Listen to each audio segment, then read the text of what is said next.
tertúlia. Meu boa tarde aí para todos e todas. Hoje é dia 3 de junho de 2013, segunda-feira.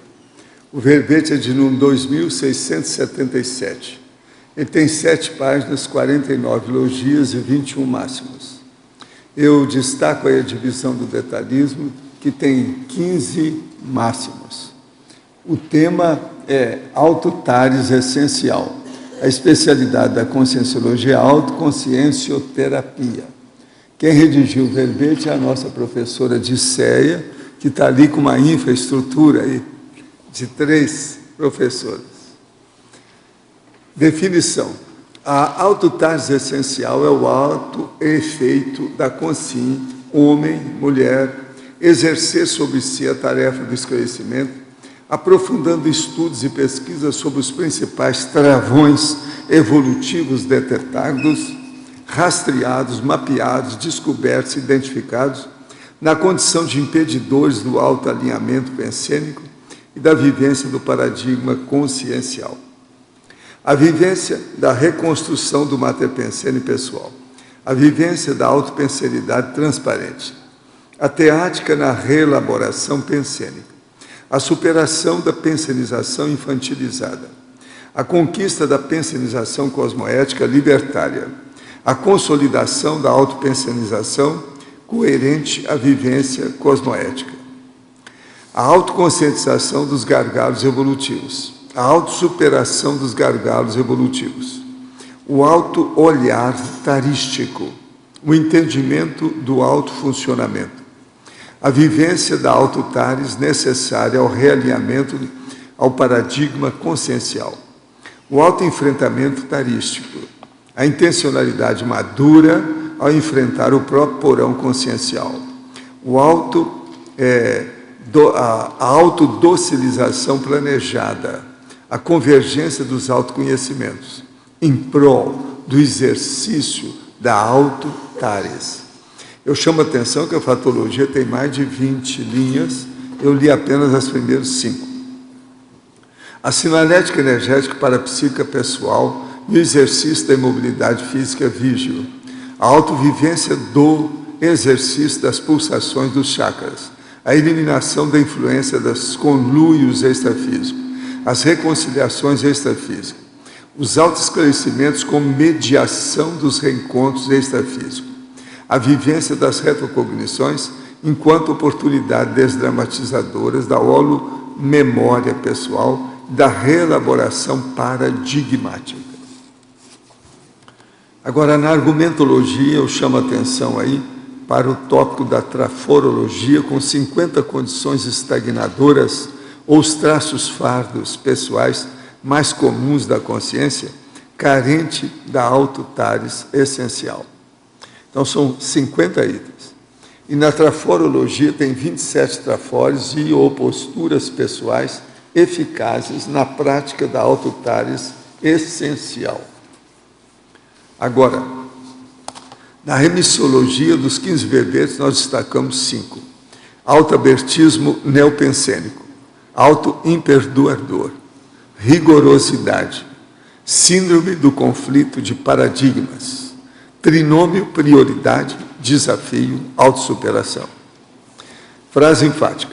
O autoposicionamento cosmoético pode impulsionar a autotares essencial, consolidando assim o amadurecimento intraconsciencial pessoal, determinante para o auto e o hétero desassédio. Você assume posicionamento ativo em prol da própria tares? Compreende a importância de abandonar o posicionamento passivo diante de escolha e atualizações evolutivas? Agora, a mega-análise aí com João Paulo são 20 itens. Autodesassédio, autonomia, autocrítica, autoalinhamento, autoenfrentamento. Autoesclarecimento, autoimperdoamento, autoconsciencioterapia, autocorreção, autoatualização, autopacificação, autoqualificação, autodesmistificação, autoconscientização e reestruturação, reeducação, reflexão, antivitimologia, holomaturologia e neopensenologia. Agora, o verbete aqui do Dicionário de Argumentos da Conscienciologia hoje é incubadorologia. O argumento é de sexiológico, é sobre o processo das incubadoras. Eu chamo a atenção que esse verbete tem 2 páginas e meia, tem 54 itens mais chamativos. No enunciato tem uma enumeração de 7 itens e no premissum tem outra enumeração de 14 itens, para explicitar mais o assunto. Agora, questionamento. Professor, o ectoplasma dos fenômenos físicos é o mesmo ectoplasma celular, definido como córtex celular, que é a camada periférica do citoplasma? Sim, ele sai dali. Agora, só que tem que sair, né, munido com a gasolina azul da energia, a volicionina da consciência da pessoa. Professor, na tertúlia sobre turismo conscienciocêntrico, o senhor disse que a próxima etapa de turismo é para a Lua e Marte. Por quê? O senhor tem informações que seriam úteis de compartilhar com a gente? A vida em Marte, os sítios para ser urbanizado? Não, não tem nada disso, tem que fazer tudo. Lá não tem gente e tem que fazer, porque lá também não tem ambiente, não. Tudo tem que ser feito. Vão ser colônias da Terra, né? Isso aí já estão planejando, já tem gente pensando nisso. Já tem gente que está querendo já cobrar a viagem para ir para Marte, desde já. Professor, uma amiga me perguntou qual era a minha religião. Eu disse que não tinha religião, mas que frequentava uma ciência dedicada ao estudo da consciência, que acredita na vida após o soma. Não, nós não acreditamos nada, isso é besteira, estou falando bobagem. Nós fazemos experiência e provamos cada um para si mesmo que existe. A gente não acredita em nada. Não tem nada de crença aqui e nada de achismo, tem a de experiência. Agora, e que essa ciência trabalha com autopesquisa em um lugar em que as pessoas tiram as próprias experiências e conclusões. Expliquei da conscienciologia, ela ficou feliz, logo me pediu o endereço e o site. Nesse momento, já no final da conversa, eu senti todo o meu corpo gelando e com leve suor frio, além das mãos geladas. Não senti tonteira nem sensação de desmaio, não senti falta e nem entrada de energia. Que poderia ser? Será que foi assédio? Olha, observação, ela é kardecista. Não, isso aí você olha, né? Anota suas coisas e vê o que acontece. Agora, de qualquer maneira, você deu uma informação, foi positivo. Agora, eu queria dizer para vocês que a nossa verbetógrafa, professora Dirceia, aqui é o doutor Eduardo Doria que está falando, na Fatologia, página 1, segunda linha. De que maneira funciona o auto-olhar tarístico? Como a consciência passa a se enxergar sem ter auto-enganos? Boa tarde a todos. Oftalmologia. Boa tarde a todos. Eduardo, né? O auto-olhar tarístico, Eduardo, para mim, tem a ver com a questão até bastante cultural, né, de todos nós, que a gente tem muita aquela coisa cultural de cortar a cabeça da gente quando a gente erra, de se xingar, né, se cobrar. E aí o auto-olhar tarístico é justamente você olhar para você com amizade. Eu sou meu melhor amigo, então quando eu olho para mim mesmo, para me esclarecer, eu faço como eu faria com o meu melhor amigo, e não cortando a cabeça como normalmente a gente age com a gente. Eu acho que essa forma, você colocou aqui, eu acho que essa forma do olhar tarístico, do auto-olhar tarístico, tem muito a ver com a desdramatização. Ou você se açoita, ou se liberta, se acha o dono do pedaço, né? E a questão não é nada disso, né? Um momento, eu até marquei aqui que eu ia pedir para você falar a esse respeito, né? É isso mesmo, é o autorrespeito, né? E a conscientização mesmo, porque você está aí para se esclarecer, para refletir melhor e não para... No momento que desdramatiza, você não é nada do que você possa imaginar. Agora, na Fatologia, página 1, quarta linha, de que forma realizar um alto nível de autodocilização planejada? Para falar a verdade, eu não sei de que forma, cada um vai fazer o seu, né? Cada um que sentir a necessidade da docilização vai encontrar o seu jeito, porque nós somos diferentes. Eu posso te falar a forma que eu utilizei. Eu sempre tive a questão do cabelo anelado, eu sempre adorei o cabelo Rastafari, né? Black Power. Né? Eu sou dos anos antigos e nos anos 70 tinha os Black Power, né? E eu gostava muito, e era um preconceito muito grande, né? Sempre foi. E aí isso também criou em mim uma coisa da rebeldia, porque aí quando falava que eu tinha que alisar o meu cabelo, eu já me rebelava. Não me vejo assim, né? Aquela coisa. E aí depois que eu vim para a Conscienciologia, comecei a entender várias coisas, eu falei, eu preciso de me docilizar, né? Eu senti falta de me docilizar. E aí eu fiz o exercício de ficar 1 ano com o meu cabelo alisado.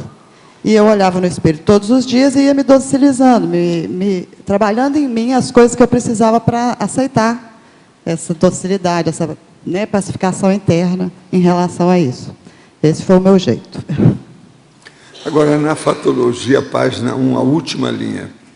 Por que tanta gente tem dificuldades no reconhecimento e assunção da força e autonomia pessoal? Eu penso que a dificuldade de assumir a autonomia pessoal está ligada ao paradigma cartesiano mesmo, né? A gente olha muito para o intrafísico e se enxerga o que o outro pensa é importante para a gente. Às vezes, mais importante do que a própria opinião da gente. A partir do momento que você começa a compreender você, aceitar você, as suas deficiências como normal, igual todo mundo tem. Você não é diferente de ninguém, você não é melhor do que ninguém, nem pior do que ninguém, você não é a pior pessoa do mundo. Então, a partir do momento que você começa a aceitar com naturalidade as suas deficiências e também assumir seus acertos, né? As suas evoluções, as suas melhoras, os passos conquistados, você consegue ter essa autonomia, consegue sair da passividade de ficar sofrendo, às vezes, porque se acha muito aquém das coisas, e cria essa força de posicionar, e de atuar, e de agir. Na Fatologia ainda, página 2, a 7ª linha. Como ter a conscientização da ficha evolutiva pessoal, que, embora exista, é tão impalpável? Também é uma questão que eu posso falar da minha ficha evolutiva pessoal. Cada um tem a sua, isso é particular demais, né? Para eu entender como que era a minha ficha evolutiva pessoal, eu comecei a perceber a questão da assistência. Como que, no meu caminho até hoje, de quando eu vim para essa série X, até hoje, quais foram os ganhos que eu tive? Eu nasci numa família onde eu tinha escola, eu tinha boa alimentação, nós não éramos ricos, mas também não passava fome. E depois passamos até a melhorar questão financeira, fui para a escola particular, e aí eu tive muitos ganhos, eu fui analisando isso, que eu tive muitos ganhos na minha vida. E isso, ao invés de me docilizar, me fez querer cada vez mais. Eu me tornei uma pessoa muito egocêntrica, muito egoísta. Então, eu fui avaliando tudo isso e vendo que na minha ficha evolutiva pessoal só tinha ganhos. E que eu precisava de passar esses ganhos, né, para a humanidade, de alguma forma, para as pessoas que estão à minha volta. Então, eu comecei a questão da assistência, compreender o que é assistência, aprender a olhar mais pelo outro e servir, ver o que ele precisa de fato e fazer a minha parte. E isso trouxe ganhos ainda maiores, minha dívida aumentou bastante. Gente, eu quero mostrar para vocês essa revista que está nas bancas, Isto É. Está nas bancas, lá, está sendo vendida essa semana. Aqui, a partir da capa, tem o Império Espírita de Zíbia Gasparetto. Eu conheço esse povo todo aí, por causa do movimento espírita que eu trabalhei. Então, aqui está, a reportagem dela tem 7 páginas sobre ela. Ela e o Império e a família. É a Senhora dos Espíritos. Tudo indica que ela que é a médium, depois que o Chico desencarnou, quem continua aí como médio é ela.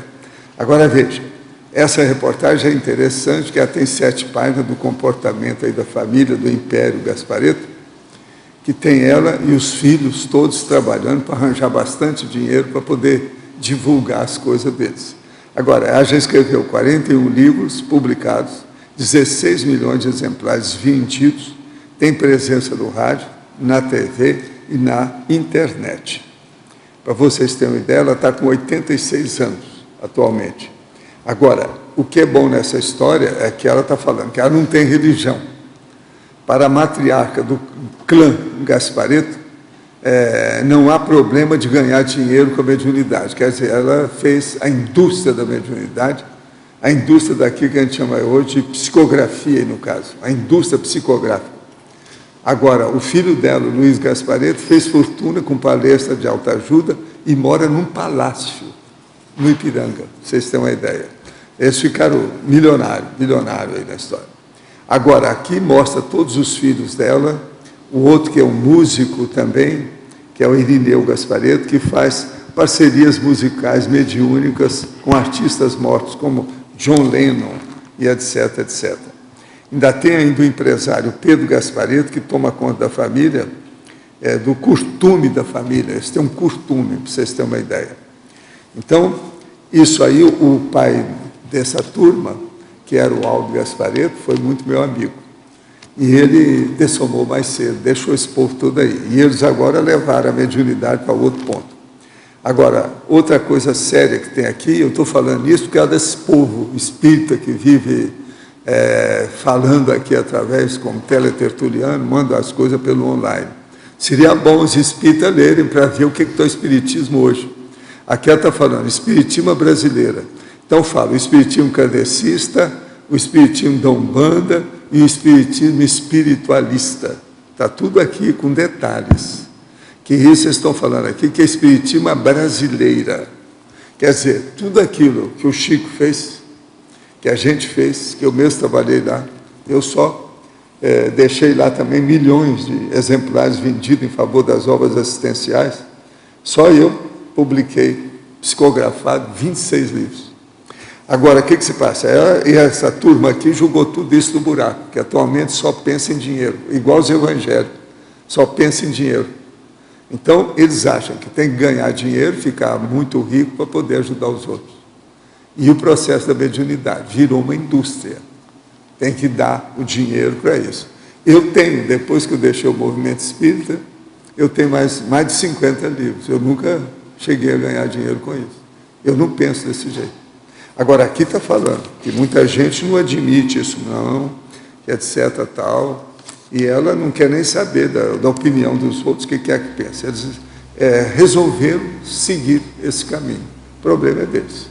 Então, o que a gente vê é o seguinte, as religiões todas caminharam para o cifrão. Tudo é um negócio de dinheiro. Os evangélicos estão doidos atrás disso. Agora, os espíritas também caíram nessa. De modo que vocês ficam vendo para onde vão as religiões. A situação é precária. Tudo isso, essas seitas e religiões, estão tudo sendo abaladas pela realidade da vida. Terrível isso aí. Agora, eu recomendo, principalmente os espíritas, para ler essas 7 páginas da revista Isto É, dessa semana, para saber o nível que está esse movimento espírita que foi para o Beleréu. Agora eu passo, então, a nossa professora Dirceia para o nosso professor Arlindade da Silva. Dirceia, Alcadipane. Alcadipane da Silva. Na fatologia, a 4ª linha, se podia dar uma geral sobre a intencionalidade madura ao enfrentar o próprio porão consciencial. Ok.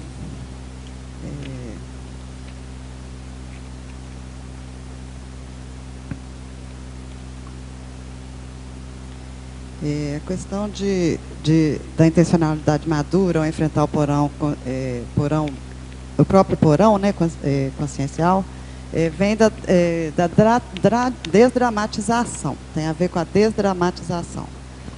Quando eu vejo que eu tenho um trafar, né, uma dificuldade que se repete várias vezes, várias épocas da minha vida, eu sempre perco a oportunidade ou deixo de fazer o que eu tinha que fazer por causa desse trafar repetitivo, né?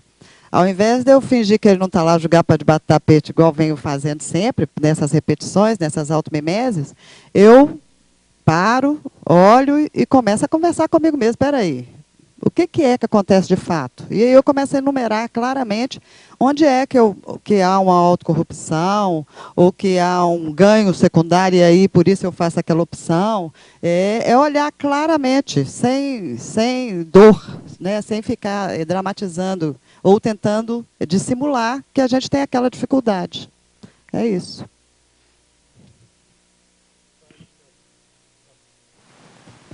Página 2, na fatologia, 7ª linha, né? A conscientização da ficha... Não, na 8ª linha... É outra linha. Não, é mesmo. A conscientização da ficha evolutiva pessoal, FEP. Como no teu caso ocorre isso? Essa aí nós já respondemos, mas vamos esclarecer um pouco mais, né? A questão da ficha evolutiva pessoal, no meu caso, eu sentei e coloquei no papel todas as coisas, todos os ganhos que eu tive desde que eu nasci. Escola, oportunidades, pessoas que passaram pela minha vida e me elevaram de alguma forma à existência. E fui colocando também do outro lado tudo que eu tinha devolvido para as pessoas. Qual a forma que eu passei esses aprendizados, esses ganhos para os outros. E, a partir disso, eu comecei a trabalhar com mais vontade, com mais coragem, com mais força, porque eu sabia que a minha dívida estava muito grande. Foi isso. Professora, eu queria perguntar na fatologia, na 4ª linha de baixo para cima, página 2, quando você coloca ali as ações conscientes visando a libertação das interprisões nas inter-relações. Eu queria saber como é que foi para você essas reconciliações. Estão sendo ainda, né? Não foram. Foi um processo que eu comecei a partir do momento que eu consegui entender como que funciona a interprisão, né? A interprisão ela é formada todas as vezes que eu deixo algo mal parado, né? Com pessoas ou com grupos, né? Com pessoas assim, mais próximas ou distantes. Desde que eu prejudico alguém de alguma forma ou que eu deixo algo mal parado, eu estou criando uma interprisão. Então, quando eu compreendi isso, eu resolvi planificar minha vida daqui para frente para não formar mais interprisão, ou formar o mínimo possível que eu puder, minimizar isso ao máximo. E trabalhar em prol de refazer, de reconquistar ou reconciliar com o que eu já fiz no passado, né, com os que já existem. Então, eu estou criando uma técnica, um plano de sempre estar parando e analisando antes de agir e antes de pensar e antes de tudo pensando em não criar interprisão. É um foco. Professora? Não sei se ficou claro. Ficou perfeito, obrigada. Aqui no B, em fatologia, na página 2 ainda, na 7ª linha, a conquista da superação dos medos. Eu queria saber, no seu caso, como que foi essa conquista dessa superação? A coisa da conquista da superação dos medos começou com algo que eu acordava sempre de madrugada, uma época, paralisada de medo. E não conseguia dormir mais, e aquilo ficava um tempão, não conseguia nem movimentar fisicamente de medo. Ficava literalmente paralisada. E aquilo começou a me chamar a atenção. Não era todo dia, mas acontecia com certa frequência. E eu comecei, nessa época, eu não conhecia a conscienciologia ainda, mas eu sempre tive muita fé, né? E aí eu comecei a, toda noite, querer entender o que era isso. Obrigada, Neida. Eu comecei a intenção de entender o que está acontecendo, por que ocorre isso comigo, como que eu saio disso. E aí eu tive uma lucidez no extrafísico, um certo dia, de alguma consciência falando comigo: estou tentando conversar com você aqui, ó, escuta, para. E aí eu parei e falou: está tentando te ajudar, mas você corre, você foge, você volta para o corpo lá correndo. Como é que vai te ajudar? Você pede, mas não faz sua parte? Tipo assim, né? Aí eu falei: tá, não, vou acalmar. Aí fui me acalmando, e ele falou comigo: olha, a gente está trazendo a outra consciência para um prédio vizinho, e só de trazer para o prédio vizinho você já apavora e corre. Como nós vamos resolver? Precisa de você. E aí eu comecei a fazer tudo que eles me pediram para fazer, e conseguimos, assim, afastar um pouco essa consciência, que agora, com a conscienciologia, voltou e algumas vezes manifestou, e parece que agora, depois da autopesquisa que eu apresentei, ela foi realmente de vez encaminhada. Então, foi mais a questão da demanda assistencial que promoveu essa conquista. E a partir disso eu aprendi a superar os meus medos. Eu aprendi que, se eu não fizer isso, a minha assistência não existe, né? Entendi.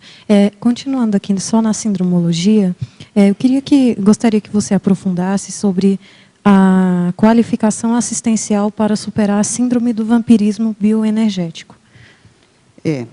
Outra questão interessante. Eu percebo que, quando a falta de consciência desse corpo energético, né, nosso, que é cultural, poucas pessoas sabem dessa existência, e trabalham com esse corpo, né? Essa ignorância nos transforma em vampiros, pode não ser o tempo todo, mas em várias oportunidades, né? E, à medida que eu fui trabalhando o meu conhecimento, a minha maturidade, eu fui criando entendimento de que eu precisava de criar uma banca energética para que eu parasse de vampirizar, né? Porque, querendo ou não, isso também é uma interprisão, você ficar vampirizando, né? Então, como eu já tinha decidido a questão de não ter interprisão, isso aí era prioritário, eu ter banca energética. E aí eu criei um programa de desenvolvimento energético para mim, pessoal, usando técnicas da conscienciologia, para melhorar a energia, e também o meu parapsiquismo na questão de entender quando isso ocorria, para que eu pudesse parar. Muito obrigada. Giséia, aqui no ar, na fatologia, primeira linha da página 2, aí você colocou a conquista da atualização do acervo da holomemória pessoal. E lá na parafatologia, você colocou a vivência das retrocognições enquanto oportunidades desdramatizadoras da holomemória pessoal e da reelaboração paradigmática. Existe uma relação entre essas duas? Parabéns, você realmente pegou. Eu gostaria que você explicasse melhor.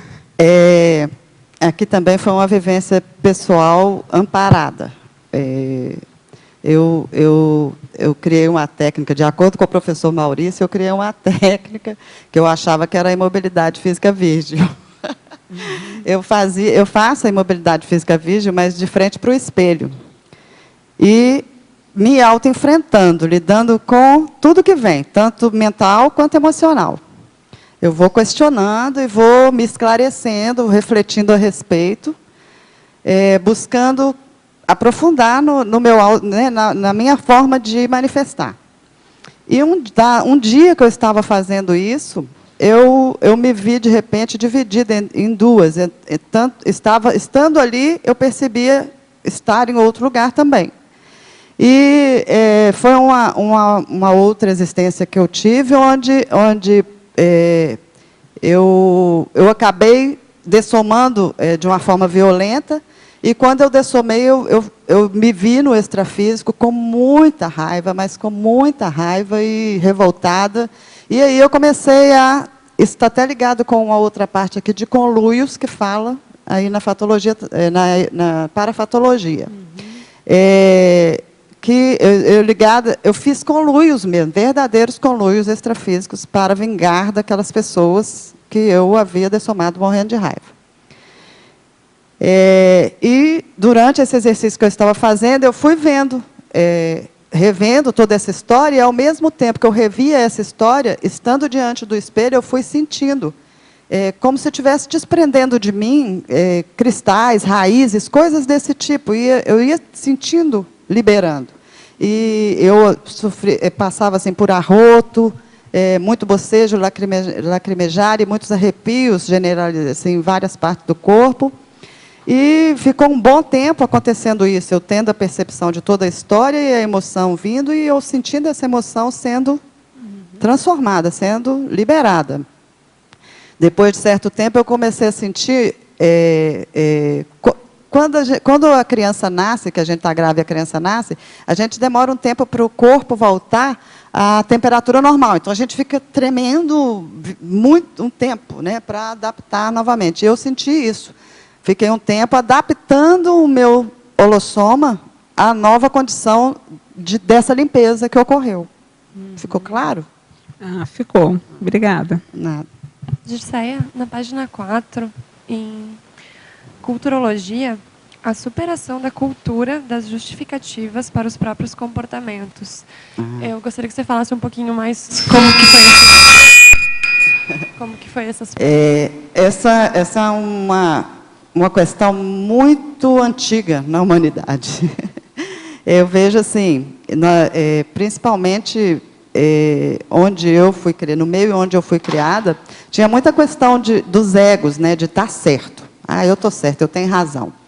Então, se me pegavam fazendo qualquer coisa que, para mim, não estava redondinho, não estava certinho, eu justificava, não, mas aconteceu isso porque fulano me falou assim, me orientou errado. Aconteceu isso, por aquilo. E sempre justificando, ao invés de ouvir o que vinha de lá e trabalhar dentro de mim para que aquilo fosse o melhor, né? Corrigido ou explicitado da melhor forma, né? Para todos. E aí, eu quis dizer, foi isso. Parar de explicar as coisas e começar a ouvir aquilo que vem de fora e utilizar da melhor forma. Ficou claro? Ficou claro. Muito obrigada. Eu tenho mais uma pergunta em relação a isso, que daí é no momento até de lidar com outras consciências, em sala de aula, no voluntariado. Isso é bem comum, né? Na sociedade em geral. Mas aqui também, parece que quanto mais a gente quer conversar sobre o ponto, mais a pessoa vai afundando na justificativa, né? Não sei se você vê como que poderia fazer para dialogar com a pessoa, para mostrar outro caminho, assim. Eu uso a técnica de ouvir essa pessoa primeiro, né, calmamente, e exteriorizando a energia no sentido de viabilizar uma inter-relação ali que seja útil para essa pessoa. Se eu posso resolver a questão que ela não resolveu, eu também assumo o compromisso e resolvo, né? Se for uma questão, por exemplo, provas que tinha que tirar um xerox e ela não tirou, por exemplo, ela vai me explicar por que, ao invés de trazer as provas, e eu estou atrasada. Então, eu vou primeiro resolver o problema das provas. Eu vou lá e viabilizo a coisa, e depois eu fico observando uma oportunidade para chegar para ela e conversar da melhor forma possível, mais aberto, simples possível, sobre a questão. Nada. Dirceia, aqui no ar, na página 2, em tecnologia. Eu queria que você contasse a sua experiência de duas técnicas. Uma está no finalzinho da segunda linha, a técnica da evitação de falsos conceitos, e a última, a técnica da checagem da intenção pessoal. Como é que você usa as duas? Por favor. A técnica da evitação de falsos conceitos eu uso da seguinte forma: se eu tenho dúvida ou não me sinto segura sobre uma expressão ou uma palavra que eu ouço ou que eu quero usar, eu primeiro vou no dicionário e amplio esse conhecimento ao máximo para que eu não tenha dúvida e consiga passar isso, tanto energeticamente como intelectualmente e emocionalmente, de uma forma convicta do que eu estou fazendo. Porque eu me calcei, porque eu fui lá e busquei a informação. E não do achismo. Isso aí tem muito a ver com o achismo. Eu cresci no achismo, numa cultura do achismo. Eu acho que fulano saiu, foi por ali. Eu acho que chegou tal hora. E hoje eu evito isso, né? Eu costumo trabalhar pautada naquilo que eu realmente tenho fundamento. E a questão da técnica da intenção pessoal tem a ver com a cosmoética. A partir do momento que eu comecei a me alinhar mais cosmoeticamente, eu comecei a perceber que nem sempre a minha intencionalidade era total, 100% assertiva, 100% íntegra. Na maioria das vezes, eu tinha um ganho por trás daquela intenção.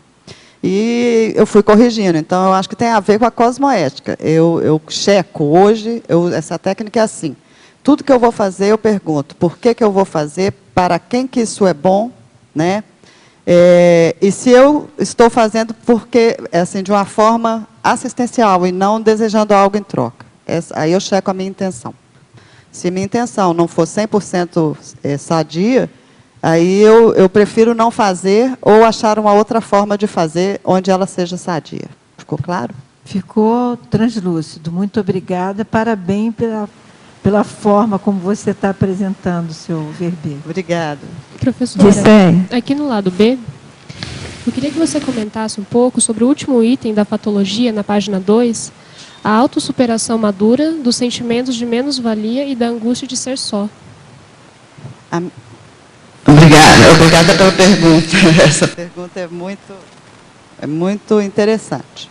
Essa questão da angústia de ser só, à medida que que eu fui me melhorando, e que eu acho que a maioria de nós passa por isso, ou já passou, à medida que a gente vai evoluindo, vai crescendo, buscando estar mais próximo da cosmoética, mais lúcido, mais eficaz, mais funcionalmente adequado, posturas mais adequadas em todas as circunstâncias, principalmente nos nossos núcleos de Grupo Karma, você vai sendo abandonado, literalmente, pela SOCIM, né? E aí eu passei pela angústia de me sentir só, né? Não tinha mais com quem conversar sobre as minhas coisas, com quem dividir. Eu fiquei sem grupo por um bom tempo, até que eu fui aprendendo a procurar o meu grupo e entrar para a turma certa, priorizar a turma certa, né? E para isso eu tive que trabalhar a menos-valia, né? Porque quando eu me senti só, eu pensei assim, ninguém me ama, ninguém me quer, caí na vitimização natural que era da minha personalidade ainda, né? Então, tive que trabalhar menos-valia e superar, para chegar nessa superação também dessa angústia de me sentir só. Ficou claro? Disséia. Sim.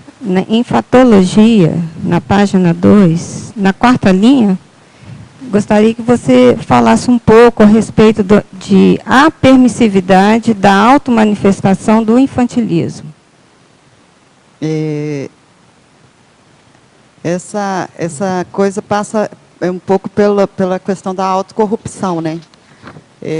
Às vezes, quando eu estava dentro de um grupo que eu ainda me sentia só e aquele grupo ainda tinha certa importância para mim, eu acabava autocorrompendo e aceitando viver ali aquela infantilidade, aquela coisa que eu já sabia que não servia mais, que não fazia parte da minha caminhada, não deveria fazer e eu não queria. Porém, eu não queria com tanta força ainda que eu me posicionasse, né? Então, era isso, eu aceitava, eu fazia vista grossa, ou eu aceitava ali aquela vivência infantil. Ficou claro? Sim, obrigada. Alô, professora, com relação na patologia, página 2, na 9ª linha, tem a prática das escolhas evolutivas em prol da autoverbação. Você poderia falar um pouco mais em detalhes sobre isso? Em prol da autoverbação.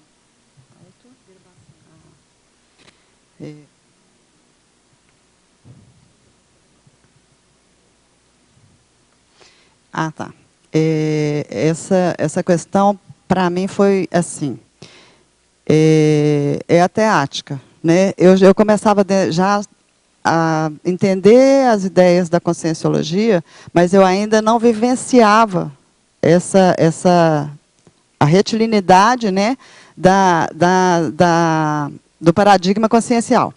Então, o que aconteceu? Eu comecei a sentar e falar, espera aí, qual as escolhas que vão me ajudar a praticar, né, a fazer acontecer a teática, né, a usar a minha teoria e praticar. E aí eu fui fazendo certas escolhas. Por exemplo, nessa época, eu ainda fumava, né? E aí eu comecei, então, quando eu estou com as pessoas, eu fumo muito mais. Então, agora eu vou fumar sozinha. E fui fazendo escolhas passo a passo, até eu conseguir passar lá no buraquinho da agulha. Por quê? Porque eu ainda não dava conta de simplesmente ir lá e entrar para o buraco da agulha. Mas eu tinha consciência que eu podia construir isso passo a passo. Eu me conheço bastante para saber que eu precisava de ir pondo tijolinho em tijolinho para que eu desse o meu salto. E foi isso que eu fiz. Fui fazendo escolhas, pequenas escolhas, dia a dia, semana a semana, para que eu passasse no buraco da agulha. Ficou claro? Professora Dirceia, parabéns pela GESCOM. O verbete chegou em excelente momento para minhas autopesquisas, pois estou escrevendo um artigo cujo tema é a identificação e autossuperação dos evidenciadores da intervisão grupo kármica, e ele tem convergência com o artigo. Por gentileza, expanda em fatologia na página 2, a penúltima linha, a autossuperação madura dos sentimentos de menos-valia e da angústia de ser só. Obrigada pela pergunta, e que bom poder contribuir para a sua autopesquisa, para o seu artigo. A questão da angústia e da menos-valia, da angústia de ser só e a menos-valia, nós já falamos aqui, foi o seguinte: eu sentia... à medida que eu fui evoluindo, que a gente vai entrando para a autoconscientização das coisas que não são importantes, e priorizando a intelectualidade, a racionalidade mais saudável, a desdramatização, os bons hábitos, à medida que a gente vai fazendo isso, nós vamos afastando dos hábitos sociais comuns do dia a dia da nossa sociedade. E, à medida que eu fui fazendo isso, eu fui me sentindo só, cada vez mais só, fui me sentindo abandonada, incompreendida, não tinha ninguém, porque eu ainda vivia o paradigma antigo, religioso, de família muito unida, de domingo todo mundo junto, de esse paradigma antigo, e não de alcançar o melhor de mim em todos os aspectos e assistir às outras consciências. Eu via mais o grupinho do que o todo. E aí isso me dava muita angústia, eu me sentia muito sozinha quando eu não vivenciava isso mais, buscando evoluir, buscando aprender, buscando melhorar a minha manifestação como um todo. E aí eu tive que trabalhar a menos-valia, que é essa questão de, espera aí, por que eu sinto tanta falta daquilo tudo? Né? Por que eu preciso que alguém fale comigo que eu sou bacana e que minha companhia é legal? Então, eu fui trabalhando tudo isso e proporcionando a mim mesmo a autoconfiança, um prazer da minha companhia, achando prazer em trabalhar com os estudos, com as minhas pesquisas, com o meu crescimento, e aí superei essa questão da angústia e da menos-valia. Professora Dirceia, de que maneira conciliar a autodocilização com o autoemperdoamento? O autoemperdoamento, no meu entendimento, é a questão de não perdoar, mas que eu fique repetindo as coisas que para mim já estão claras, que não servem mais. Então, está na hora de eu parar de me perdoar, de eu parar de aceitar as autocorrupções e as automimeses, né? Ficar repetindo o que não presta. Então, e a docilização, para mim, passa justamente pela aceitação da dificuldade que eu tenho, né, com tudo que não seja a minha vontade, né?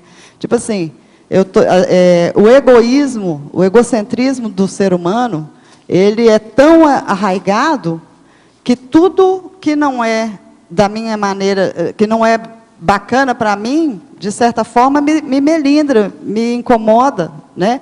Então, a docilização é entender por que incomoda e trabalhar isso para que não incomode mais. Aí você consegue chegar na pacificação interna 24 horas. E essa pacificação interna é a docilização, para mim, no meu entender. Professora Dircéia, na sua rotina diária, quantas horas você atribui aos exercícios energéticos e aos estudos da conscienciologia? Não tem uma coisa assim, todos os dias, 5 horas, não, porque senão eu já tinha dessomado, eu acho que já estava lá serenona, né? Eu espero chegar nisso aí. Mas, diariamente, eu escrevo alguma coisa, eu estou escrevendo um livro, eu estou escrevendo com mais 2 verbetes que foram aprovados, eu faço parte do voluntariado lá do IPC em Belo Horizonte, e, fora isso, eu assisto a tertúlia quase que diariamente. Quando não dá, eu fico triste, porque eu gostaria de ter assistido. E o exercício energético eu faço diariamente, na hora que eu acordo e na hora de dormir. Mas são poucos minutos, às vezes meia hora já é o suficiente. Porque a questão não é a quantidade, eu sinto assim, não é a quantidade de exercício que eu fico fazendo.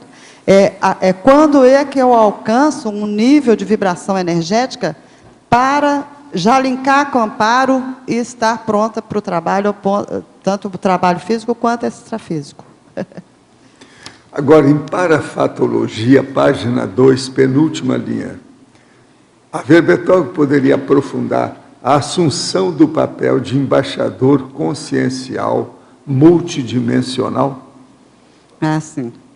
Essa questão, eu vejo assim, a partir do momento que eu estou investindo em me harmonizar com o paradigma consciencial, todo lugar que eu vou, todos os momentos que eu estou num lugar ou com pessoas que não sabem nada, não entendem nada, nunca ouviram falar da conscienciologia, o embaixador ali sou eu. Então, é assumir a tarefa de trabalhar, é assumir a assistência onde você estiver. É isso que eu quis dizer. Professor, no verbete do DAC, página 88, em adendo, por favor, aborde ou amplie o item autocogniciologia. Aqui o que eu digo é o seguinte: o que permite mais ao homem conhecer a si mesmo é ter conhecido uma comunex evoluída. Se você não se lembra de alguma comunex avançada, o mais inteligente será procurar se inteirar de uma cognópsis da conscienciologia. Fazer uma aproximação, um arremedo material concreto nessa dimensão respiratória, dentro da SOCIM, ainda patológica, de comunex avançada, que os voluntários intermissivos tentam implantar. As aproximações são mini-cons. Cons são as unidades de lucidez da pessoa. Então, quanto você tem uma aproximação de um nível maior, é melhor. Vocês sabem, nós estamos no mês de junho, mês de julho, geralmente tem muita fogueira por aí. Eu, de vez em quando, falo que o povo que quer vir para cá tem que vir para a fogueira. Hoje eu recebi uma carta aqui, que o camarada está falando assim, nessa fogueira conscienciológica, de modo que o processo é procurar as fogueiras aonde tem mais calor, para a pessoa poder fazer pesquisa. Então, por exemplo, você veja bem, a fogueira nossa aqui, tem mais de 20 ICs, tem uns 15 laboratórios de todo tipo, tem 10 ao todo, parece, condomínios atualmente, tem todos os cursos que são feitos dentro desses processos, e uma série de processos de dinâmica energética parapsíquica todo dia, hein? Não, tem 2 tertulias diárias, agora, fora os arremedos e as coisas todas que tem. Conforme o dia, às vezes, eu faço 5 reuniões. Hoje, possivelmente amanhã, depois, eu vou dar entrevista aqui, que eles vão gravar um negócio aí para um filme, etc. Tal.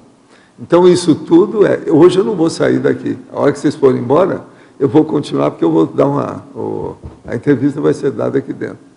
Então, isso tudo é sem parar o ano inteiro, porque nós não temos nem dia santo, nem feriado, nem, entende? Domingo, nada disso. Então, com isso, o processo é a gente ver o que é que pode fazer.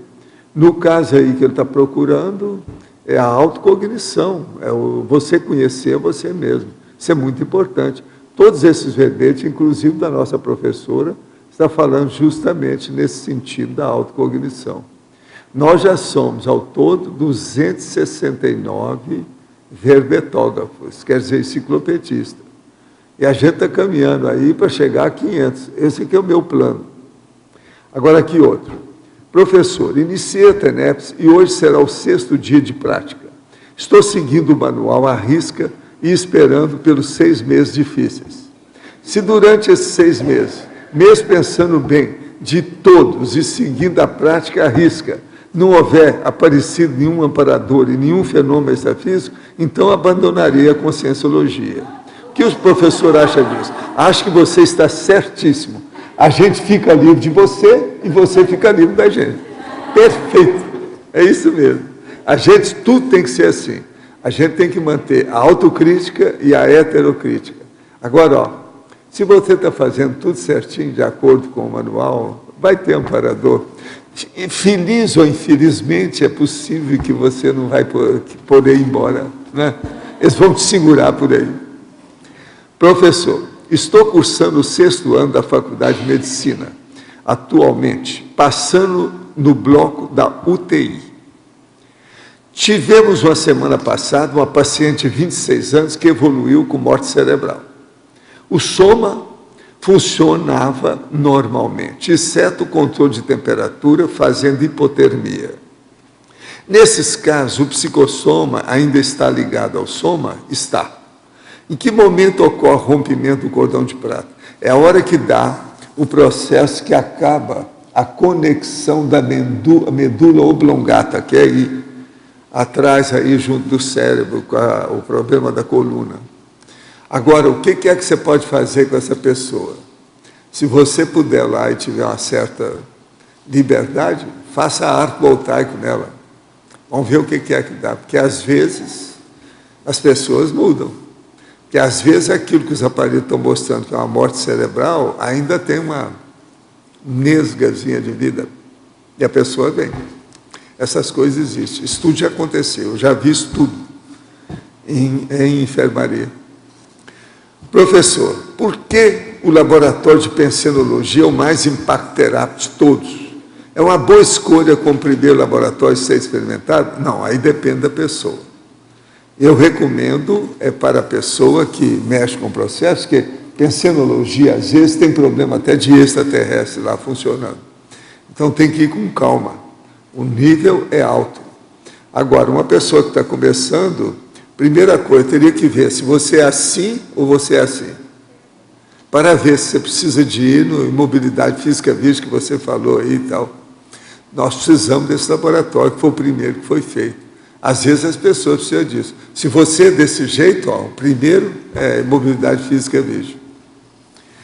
Professor, sobre o comércio mediúnico da família Gasparetto, o que isso pode acarretar em nível evolutivo e em outras existências?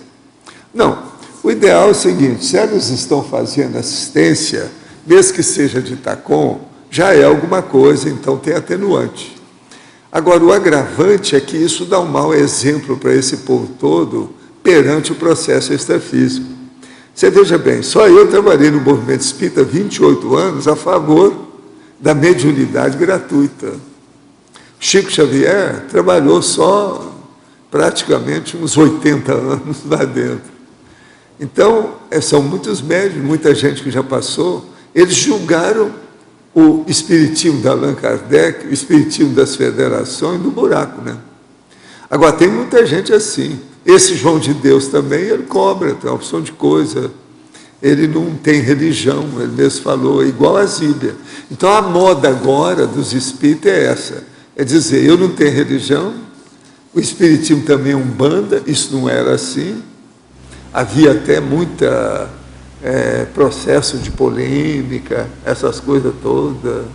Hoje em dia, não. Eles aderiram para uma seita cristã, já não há mais polêmica com o padre, todo mundo pertence como se fosse uma nova, entende?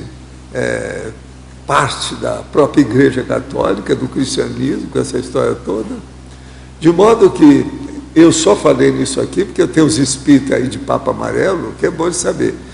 Espíritas de Papa Amarelo, já se falava em Minas Gerais, são aqueles que são muito puristas, que gostam de tudo certinho, de acordo com a moral espírita, da doutrina espírita, de Allan Kardec, do Livro dos Espíritos. Esses aí, por exemplo, eles devem estar arrepiados, né, depois desse negócio todo. E 7 páginas de reportagem nessa revista, um monte de fotografia da família toda, a situação toda, isso aí não é fácil. Foi por isso que eu falei aqui. O povo fica perguntando o que tem. Há 48 anos eu deixei o movimento espírita porque vi que o negócio estava indo tudo por escambau.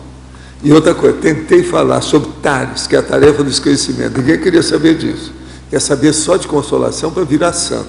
Agora, olha o santo que estão criando aí. O santo do dinheiro, o santo do cifrão. Santidade cifrônica, quer dizer, do cifrão.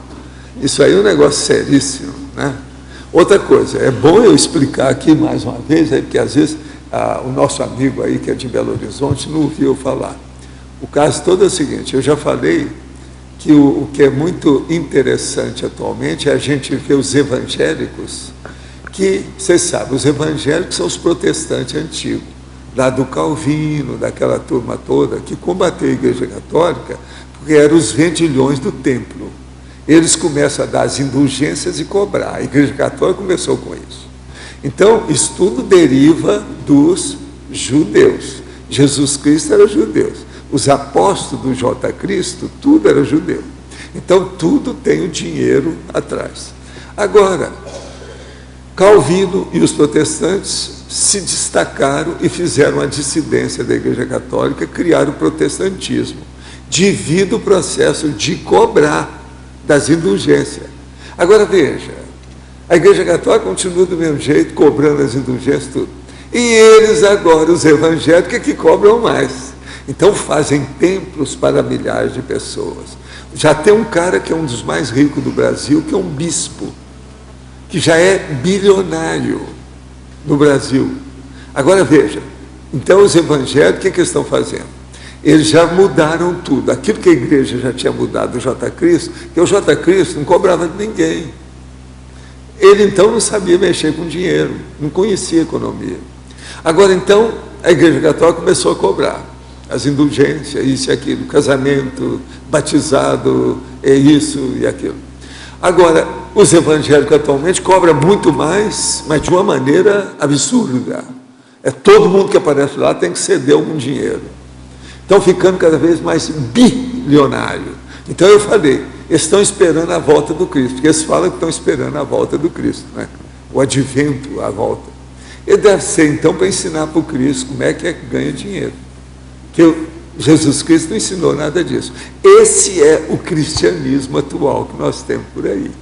De modo que, na hora que os espíritas também aderiram para o dinheiro, está tudo dentro desse problema todo. A religião, minha gente, já era. O que tinha que dar, já deu.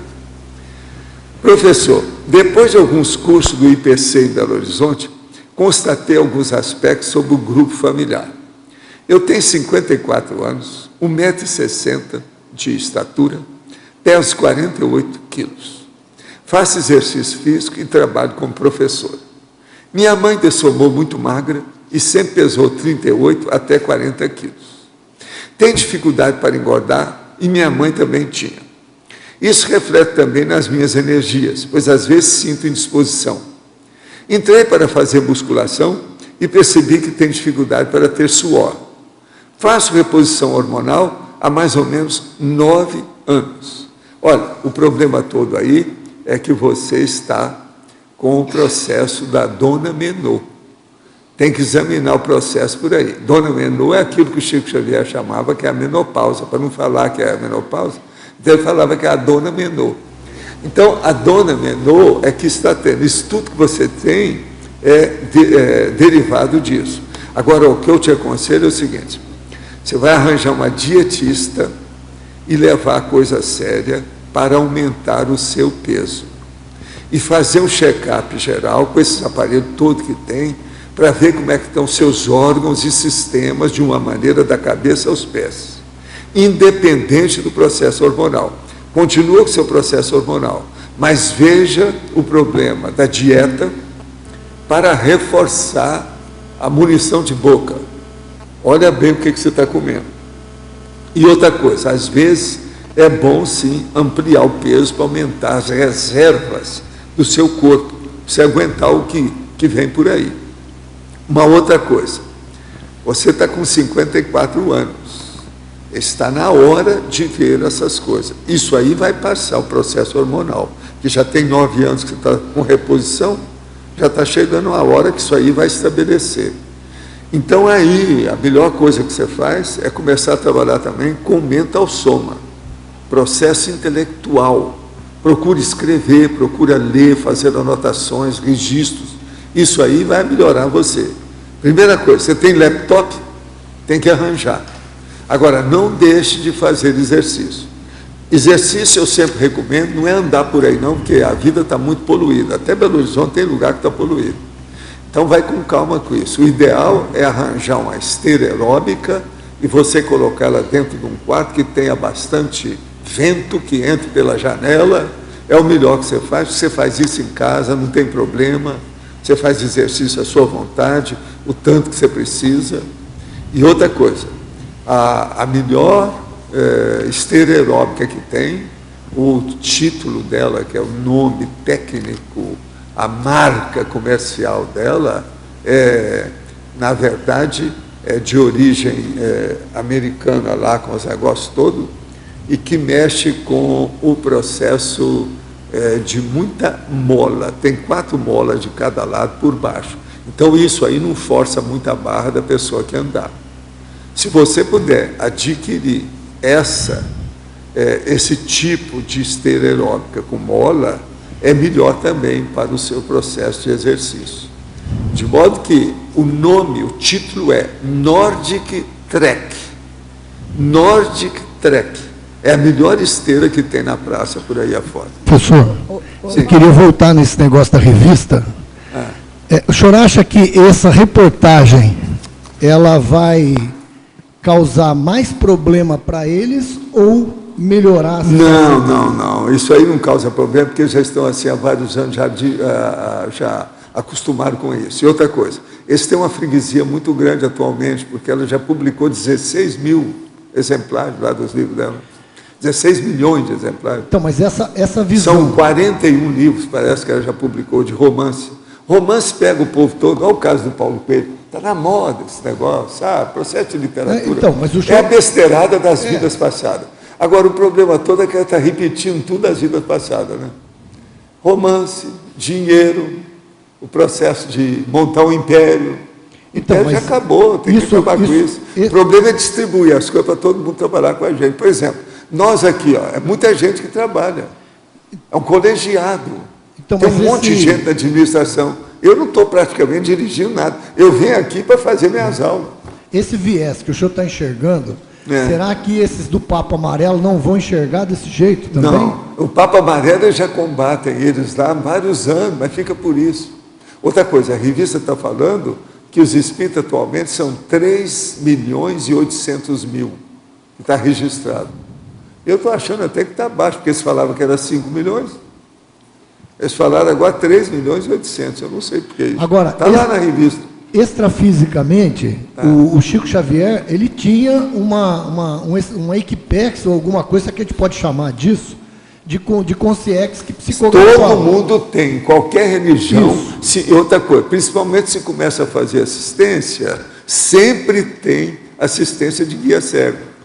A Umbanda tem, a Macumba tem, então, mas o Catimbó tem. Então, mas esses negócios africanos, tudo tem xamã. Então, mas no caso do Chico Xavier, ele não ganhava dinheiro, eles estão ganhando. Não. O nível das consciências é o mesmo? Não, tudo é guia cego. Agora com ele deve estar pior. Mas eles se sentem bem. O que é que você já ouviu falar? Que quem é que enriquece a pessoa de uma hora para outra? Assediador. Porque eles conseguem comandar a pessoa melhor. Então esse povo todo se sente muito bem. Eles se sentem confortáveis com o processo dos guias cegos. Entendeu? É igualzinho certos milionários, que às vezes se sente bem. O cara é bilionário, às vezes. Então o senhor acha que isso aí não vai dar na cabeça deles e nada vai continuar do mesmo jeito? Não, isso aí vai continuar. Já vem alguns anos. Isso aí é a segunda reportagem que eu vejo dessa revista. Faz alguns anos eles publicaram, eu falei também na tertúlia. Agora essa está mais completa. Ela é mais integrada, mais profunda, abrangente. Dá tudo quanto é detalhe do Império dos Gaspareto. Agora tudo indica que a Zíbia hoje é o maior médico do Brasil. É ela e o tal João de Deus, lá da Badiânia, que faz efeito físico lá. Pode ser que sejam os dois maiores do Brasil. Eles estão falando lá na revista. E também ganham dele, né? Ele também ganha. Ele é fazendeiro, uma opção de coisa nesse sentido. Agora, veja, eu acho o seguinte, vocês estão ajudando os outros, já é melhor do que isso, do que não fazer nada. Mas agora, o problema é o mau exemplo. O processo nosso maior na vida não é só aquilo que a gente fala. Se eu não te desse exemplo daquilo que eu falo, vocês não estariam aqui. A verdade é essa. Por quê? Eu não teria crédito. Aquilo que eu chamo de, eu não gosto de falar, mas a palavra é reputação. Quer dizer, esse negócio de reputação não funciona. Você está entendendo? Se a pessoa não tiver uma boa reputação, que é o exemplo dela, a coisa não dá. Então, eu preciso estudar muito isso. É a dignidade social, a sua presença social, seu papel social. Ele tem que ser cosmoético. Se não der, você vai ficar apenas com uma parte do negócio. A maioria vai torcer o nariz para você. Que é o que deve estar acontecendo com eles. Eles têm muita gente que, dentro dessa sociedade patológica, todas as consréus que estão renascendo, elas adoram uma condição dessa. Elas se esbaldam com isso. Ah, que beleza, posso mexer com dinheiro à vontade, não tem nada, viva a religião com dinheiro. É por isso que os evangélicos estão crescendo. Quem é que cresce mais em religião no Brasil? São os evangélicos. E é a turma que pega mais dinheiro. Veja, desses religiosos do Brasil já tem um bispo bilionário. Pensem nisso. E tem um preso por estupro e um monte de coisa mais. Não, preso tem de tudo. Esse ainda foi e pior. tem aquele outro boboca lá, que é também evangélico, que está aí metendo pau nos outros, que não dá liberdade para a pessoa. A pessoa que faz o corpo dela, o que ela bem entender, homossexual, lésbica, tem liberdade, qual o problema? Agora o cara está lá, é fanático, colocou uma opção de coisa. Outra coisa, nessa revista aí, está falando lá dos caras que estão na Câmara, que não são nem deputado, nem nada.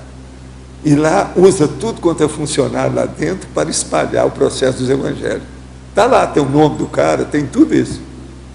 Essa revista está falando lá. Isso é o Brasil. Corrupção generalizada. Governo paralelo em vários lugares.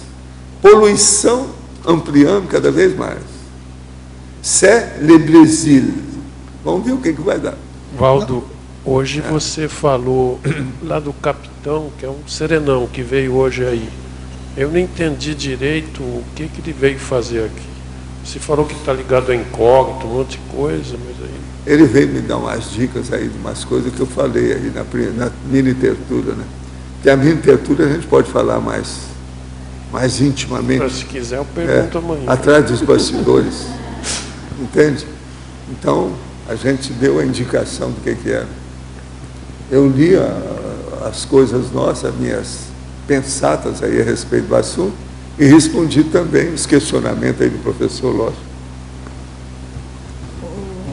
Valdo, aqui no DAC, no autolucidologia, quando você fala o amor próprio ainda é fixação no ego-karma.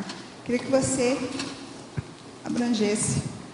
Aonde que está isso aí? Na autolucidologia. Autolucidologia.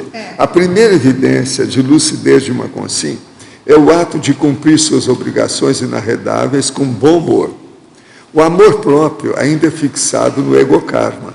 A fraternidade do voluntariado conscienciológico já é a reação sadia do polikarma. A fraternidade reverdece. Então, aqui no caso, a gente vê justamente isso. Do amor próprio, a pessoa vai para a fraternidade maior. Então, essa fraternidade maior, ela é cosmoética. Então, por exemplo, esse povo que eu estava falando, esses médios, esse povo todo aí que está transviado, O que falta para eles é o CPC. Sim. Se eles tivessem um código pessoal de cosmoética, eles nunca iam fazer uma coisa dessa. Você está entendendo? Porque o negócio é sério. A gente tem que pensar na cosmoética. Agora, é justamente o amor próprio, no caso aí, egocar, muito grande. Tem que acabar com isso e entrar na fraternidade do voluntariado, que é o que nós temos aqui. Por exemplo, lá nessa reportagem não fala essa palavra voluntariado, não existe isso. Não. Lá é o seguinte, paga ou não, recebe ou não. Você está entendendo? É tudo em dinheiro. O que se está falando é dinheiro. Então, é um comércio do processo. Agora veja, o Jesus Cristo, que era um rapaz ainda, né, moço, ele fez um chicote, um rabo de tatu, e bateu nas costas dos vendilhões que estavam no templo, porque eles estavam vendendo por causa de dinheiro, que é justamente o que os evangélicos e esses espíritas estão fazendo. Quer dizer, o J. Cristo vai chegar aí com um chicote na mão, eles vão falar, joga um chicote e vamos arranjar dinheiro, você tem que ficar rico. Isso é igual àquela minha amiga lá em Minas Gerais.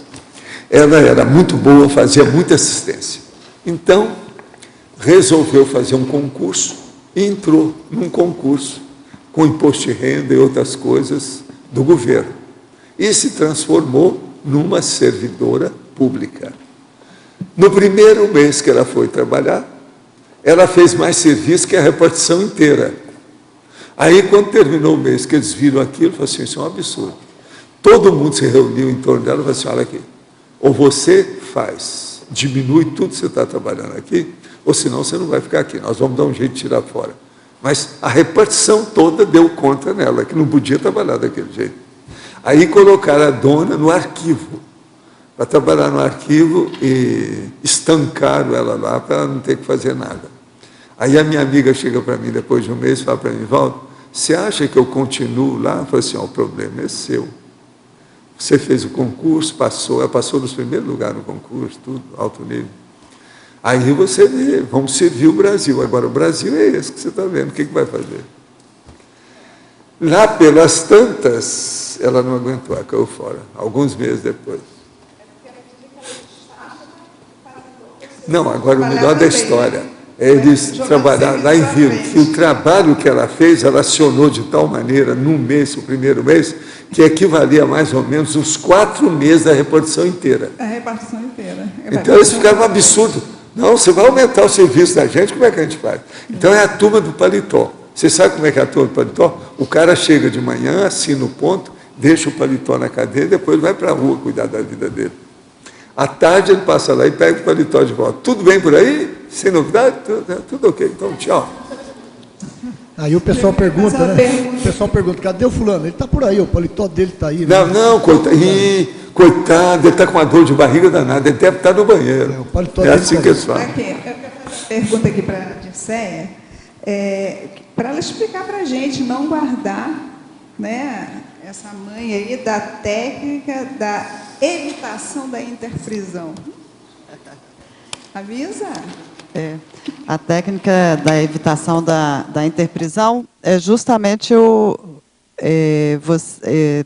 a gente trabalhar no sentido de assistir de todas as formas que vier. Não abandonar nenhum serviço. Todo serviço que vier, no sentido das interprisões que você já tem, né, você vai assistir. Tipo assim, uma pessoa do meu passadão lá, que eu não vejo há 20 anos, que eu briguei, eu encontro de novo. Eu não posso perder essa oportunidade de jeito nenhum. Eu preciso de aproveitar a oportunidade, se eu tiver, de reconciliar com ela. Não é fazer além da conta, mas é trabalhar, é perceber o que eu posso fazer por ela e trabalhar em prol para reaver a relação, se for possível. Se uma pessoa evita contato comigo, eu devo insistir ou respeitar a vontade dela? Cada caso é um caso, né, Marilza? Cada caso é um caso. Eu não vejo que deve insistir, não, invadir a pessoa. Né? O livre-arbítrio de cada um deve ser respeitado. Porque não deixava de ser um assédio, né? Se você insiste demais, acaba sendo vira um assédio. Mas toda oportunidade que você tiver, você vai mandar as melhores energias. Né? Assim, toda vez que você lembrar da pessoa... O amparador, né? Você vai mandar as melhores energias para o amparador dela, justamente para que seja o melhor, que aconteça o melhor. Isso. E nas outras relações novas, você vai já avisar não criar interprisão. Tá bom. Agora é o seguinte, aqui em parafatologia, eu queria que você falasse para a gente, porque uma das coisas que a gente discute muito aqui é a questão da sincronicidade. Então, eu queria saber, a última parafatologia, a vivência das sincronicidades evolutivas. Como você identificou isso? Como que você foi seguindo? Falasse um pouco sobre isso. Eu não sei exatamente quando começou, né? Eu sei que a partir do momento que eu comecei a buscar destravar os meus trafares, trabalhar com meus trafares, parece que o caminho foi mais facilitado.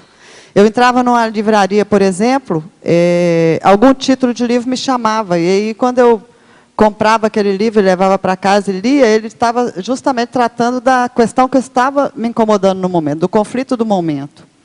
E, às vezes, encontrava pessoas que me falavam sobre isso, ou assistia algum filme que me levava a refletir melhor. E aí eu fui percebendo que as sincronicidades estavam sempre ali para poder me ajudar, me alavancar. E comecei a usar. É interessante que a gente precisa estar alerta, né, para as situações à nossa volta e fazer esse link do momento que você evolutivo que você está passando com o que está acontecendo à sua volta. Exatamente. É interessante. Exatamente. Página 3, efeitologia, na segunda linha. Poderia explicar o que é esse efeito de estar mais calado na promoção de maior autoconsciencialidade multidimensional? Ótima pergunta, Cíntia. Essa questão vem muito das relações também, das interrelações, né? O que está acontecendo com esse? Das interrelações. Oi. Tá. Quando eu comecei a perceber uma certa ansiedade que eu não percebia antes, de assistir, de ajudar, de acolher as pessoas e de ajudar. Está dando reverberação. Aí, não está falando, não está ouvindo? Eu comecei a perceber que eu estava vivenciando uma ansiedade para ajudar. Então, assim, se eu estava num grupo e eu percebia a pessoa muito com algum problema, algum conflito, eu queria ajudar. Eu me colocava muito à disposição ali para ajudar e acabava, às vezes, até invadindo, a pessoa ia fazendo assim, não quero isso, não estava pronta, né? E aí eu comecei a trazer para dentro de mim. Eu estou no grupo, eu notei alguma coisa, eu senti que a pessoa está deprimida ou qualquer coisa, eu vou olhar como que eu me sinto a respeito, vou analisar toda a situação ali. Vou me acalmar ao máximo, linkar com o meu amparo, tentar ler ao redor, tentar perceber mais, para qualificar essa assistência. E aí eu comecei a ficar calada, mais calada nos grupos, nas reuniões, em tudo. Porque eu percebo assim, eu comecei a assistir de fato, assistir mais. Né? Porque não é falando com a pessoa, tentando que a pessoa te entenda, às vezes, que você vai assistir. Você pode assistir simplesmente passando uma energia no extrafísico, trabalhando com os amparadores, né? E é uma ajuda muito valiosa. Né? Depois você vê o efeito, a pessoa mesmo, depois, de alguma forma, te traz o retorno. Disseia, aproveitando aqui, eu vi que você fala muito de superação, de trafar. Você já pensou também nessa autotares essencial, no reforço ou no maior uso dos teus trafores, que é uma outra vertente. Uma coisa é a gente reestruturar o que não está funcionando. Outra coisa é a gente usar mais, por exemplo, pelo jeito você é extrovertida. Então, você já pensou em outros lugares onde é que você pode usar a extroversão? Por exemplo, dar aula, parece que você já dá aula, mas enfim, que outros lugares eu posso usar essa comunicabilidade? Em que outros contextos? Podia ser psicóloga, e se trabalhar isso na interação, já que você é extrovertida, se ajudar muito. Você está entendendo? Então, você pensou nisso também? Eu tenho feito este caminho, né? Essa transformação da autotares aconteceu comigo ao longo de uns 20 anos, não é uma coisa de ontem para hoje, né? Foi uma construção, e eu não tinha nem conhecimento da conscienciologia quando eu iniciei essa transformação. Eu nasci buscando reforma íntima. Eu sempre busquei isso de alguma forma, eu tenho percebido isso. E hoje, depois que eu entrei para a Conscienciologia, eu tenho feito o caminho que se abre à minha frente. Primeiro, eu comecei a TENEP, voluntariar, depois as TENEPs, agora eu estou na questão da docência, né? Encaminhando para a docência. Eu tenho a intenção de fazer um curso livre, de criar um curso, né, livre, para que eu possa assistir itinerando, né? Então, assim, eu tenho, o caminho está aí, eu estou querendo trilhá-lo. Uma coisa que eu faço é respeitar o meu momento, para que eu não dê um passo maior que as pernas. Então, eu procuro sempre estar olhando o que eu dou conta de fato. E isso tem melhorado a questão dos meus trafores. Eu tenho descoberto mais como usá-los e confiar neles, né? Okay?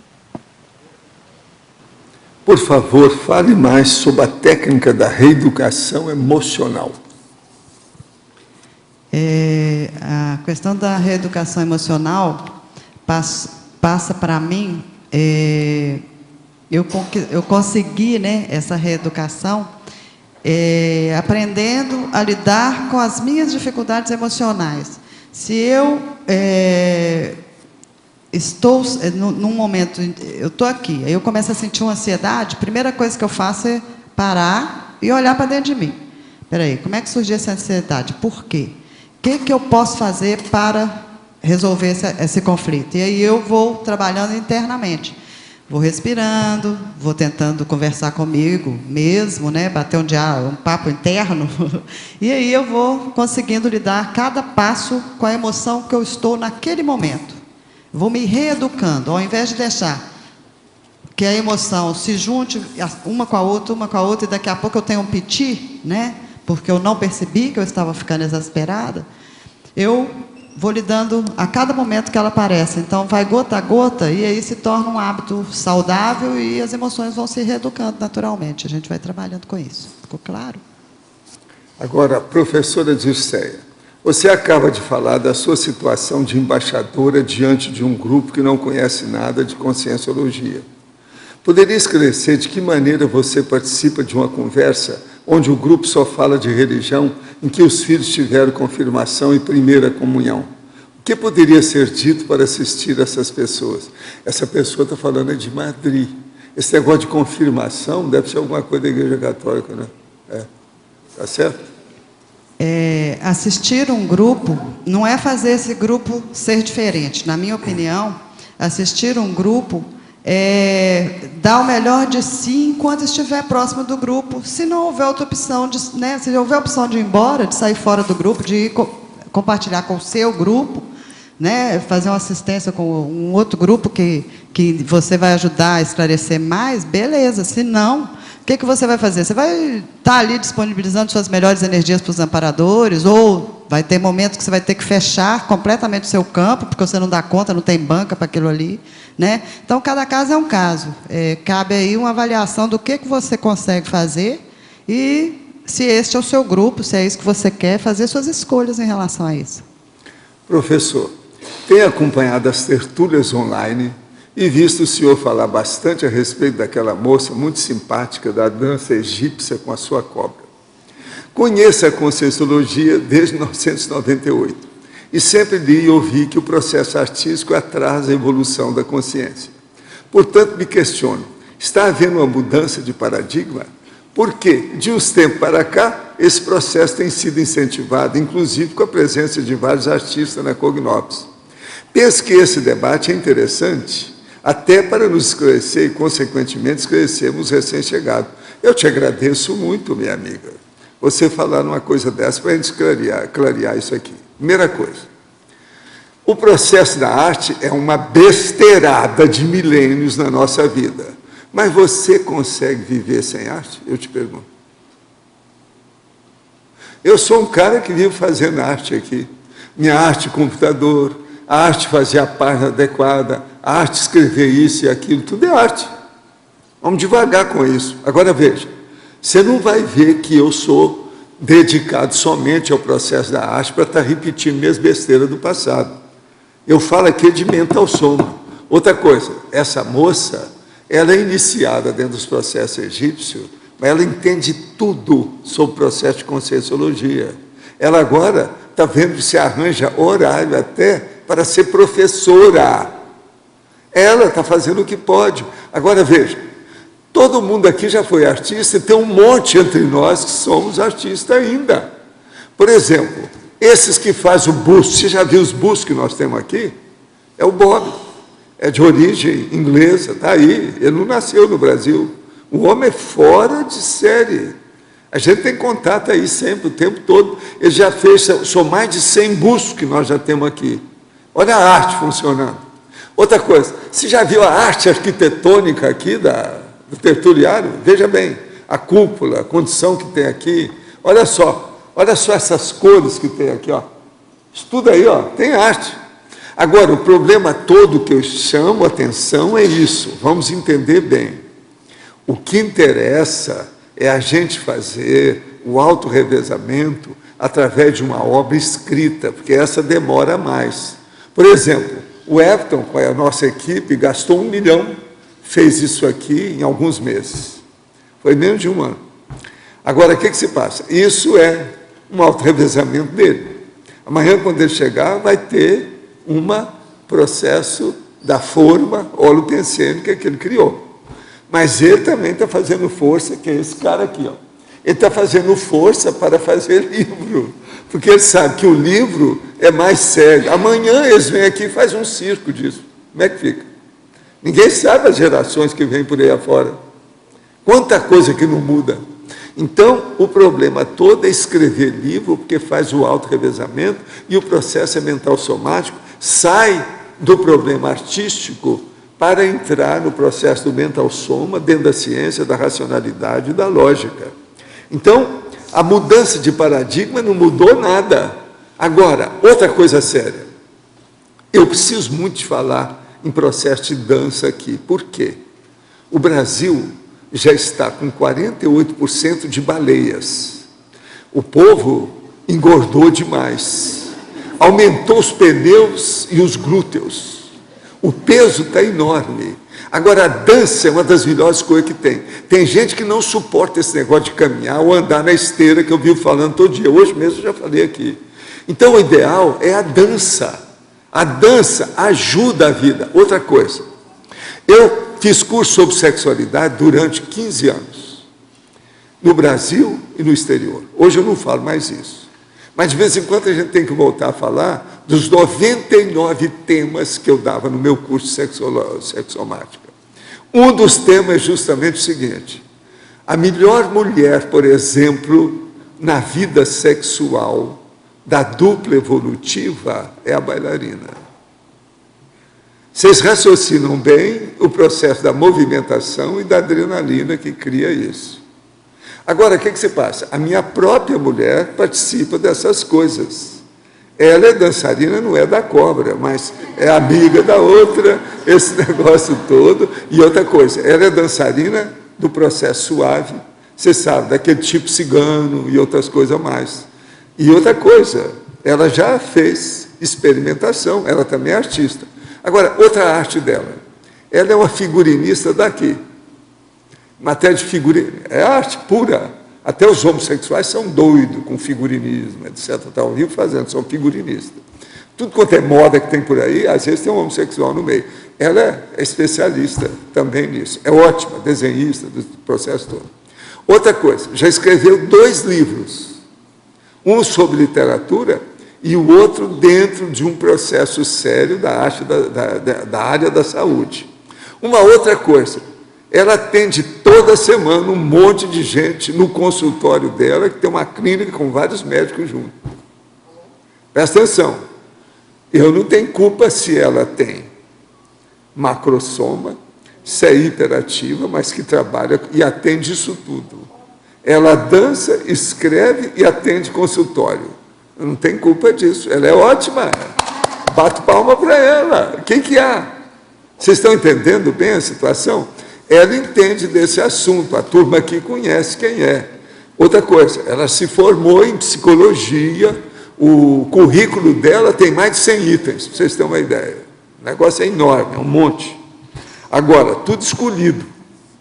Ela já viajou muito, inclusive comigo, tudo quanto é lado, conhece as coisas de perto, já leu muita coisa, é doida para ler, entende? Tem uma capacidade sobre esse aspecto muito séria, inclusive para debates, a coisa toda. Então, vamos entender como é que fica isso. Eu, então, indico, principalmente para as mulheres. Por exemplo, hoje mesmo vai ter essa apresentação lá no discernimento, só para mulheres. Então, as mulheres todas que estão com sobrepeso, devem aparecer lá. Agora, ó, tem que ir com roupa esportiva, para poder se mexer. Entende como é que é? O trabalho é esse.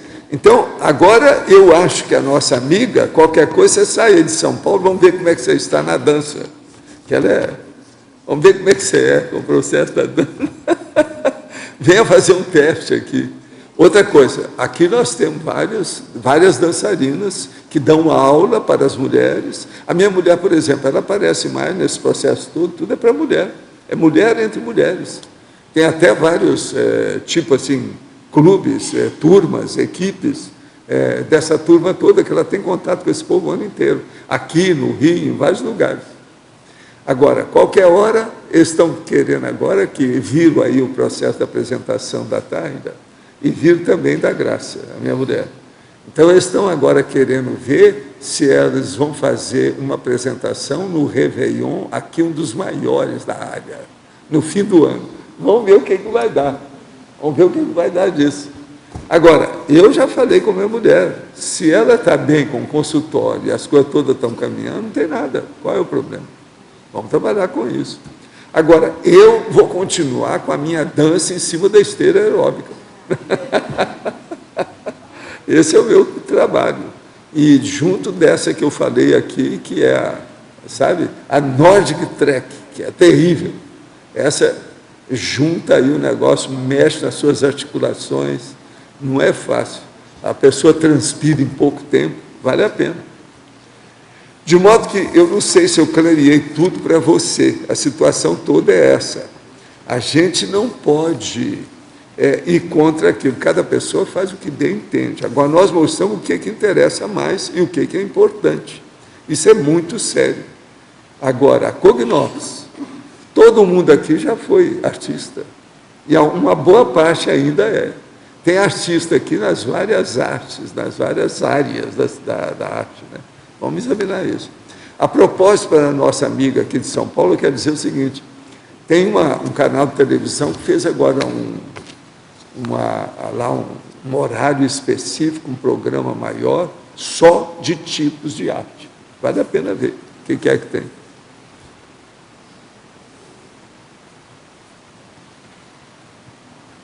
Gente, eu devolvo aqui a nossa professora de CEA para vocês.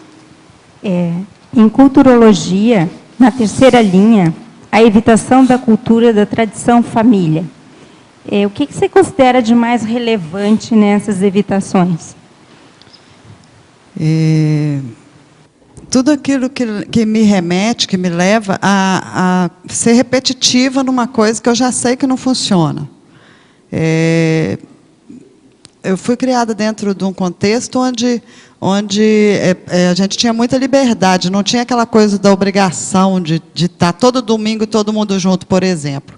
Mas faz parte da nossa cultura essa coisa de todo domingo todo mundo ia almoçar macarrão e assistir Silvio Santos, por exemplo. Se um não vai, a família toda cobra dele. Então, esse tipo de evitação eu acho fundamental. Ficou claro?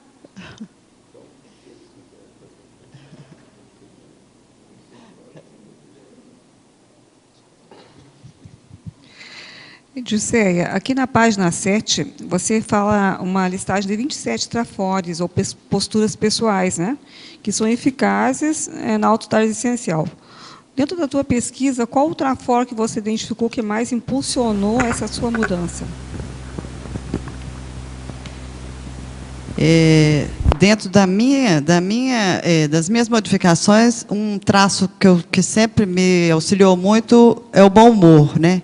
eu sempre tenho uma tiradinha joia para a situação, aquela tiradinha, aquele jeito assim de dar uma ajeitada nas coisas, sem fechar o tempo, sem fechar a cara. E até aqui achei legal que no DAC do professor hoje, ele fala que na autolucidologia, na página 87 aqui, ele fala: a primeira evidência de lucidez de uma consciência é o ato de cumprir suas obrigações inarredáveis com bom humor, né? Isso aqui me chamou a atenção porque o bom humor sempre fez parte da minha vida, porém eu não usava nesse contexto que ele está falando, né? Hoje eu já até uso, mas não usava antes. Eu usava mais no sarcasmo, naquelas colocações do meio da família ali, que sempre, né, pega um pelo pé, né? E sempre foi muito negativo, né? Era um humor meio negro, né? E hoje é um bom humor positivo, assistencial, né? E é um dos trafores mais importantes que eu acho que para alavancar a mudança. E outro é o abertismo, que sem ele, e o autoenfrentamento, que é um dos primeiros aí também, são os três que eu acho fundamental para a Autotares essencial. Professora, parabéns pelo verbete. Obrigada. Aqui em estrangeirismologia, o feedback autoesclarecedor. Ah, sim. Isso aí eu quis colocar para sempre estar trazendo para mim os passos positivos. Eu percebi, quando eu fiz o curso Autopesquisa Projeciológica, que eu tinha o hábito ainda de olhar para o mundo e para as coisas, essas situações, por um ângulo negativo, e não por um ângulo de abertismo, de leveza. E aí, essa questão aqui eu quis colocar por isso. Sempre quando o feedback vem, eu quero entronizá-lo, eu quero consolidá-lo aqui dentro, né? Então, esse feedback é isso que eu quis colocar. Ficou claro? A verbetógrafa. Em etimologia, por que foi incluído o vocábulo consolação? Eu quero dizer que lá já foi tirado, porque não tinha nada a ver com o assunto. Isso aí foi tirado, nós estamos lá. Isso aí foi um erro na hora que eu construí o verbete, um deslize meu. E eu até mandei um e-mail para a Marilene pedindo para corrigir isso, mas não dava mais tempo. Mas agora o professor está colocando aqui que já foi corrigido. Isso não faz parte do nosso título aí, do nosso trabalho. Foi um erro e eu me redimo a respeito.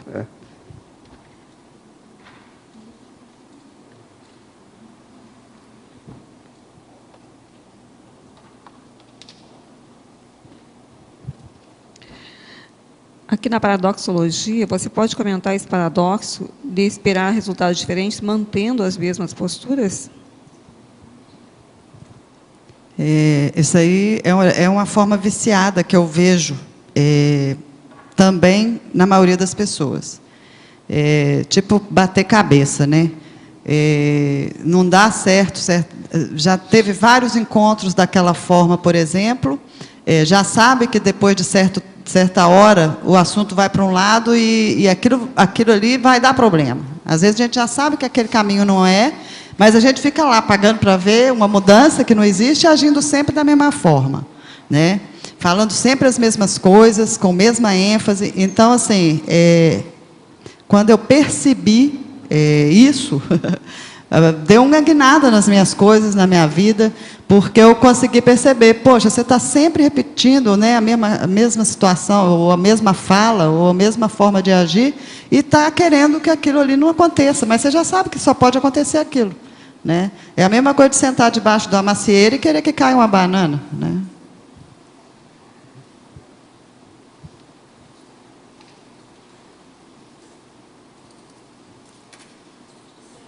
Sim, qual é a autotares que você está recebendo por estar defendendo seu verbete? É interessante você perguntar isso, porque na hora que eu sentei aqui, que eu me predispus a assistência maior com os amparadores, né, me veio a palavra reabilitação. E até me deu uma ligeira emocionada, assim, uma reverberação, porque eu entendi a minha condição de reabilitação, né, diante de um holopensene e da automimese que eu venho repetindo aí a vida após vida, né? Eu percebi que esse é o marco. Aqui cheguei, acabou. Daqui para frente é outra história.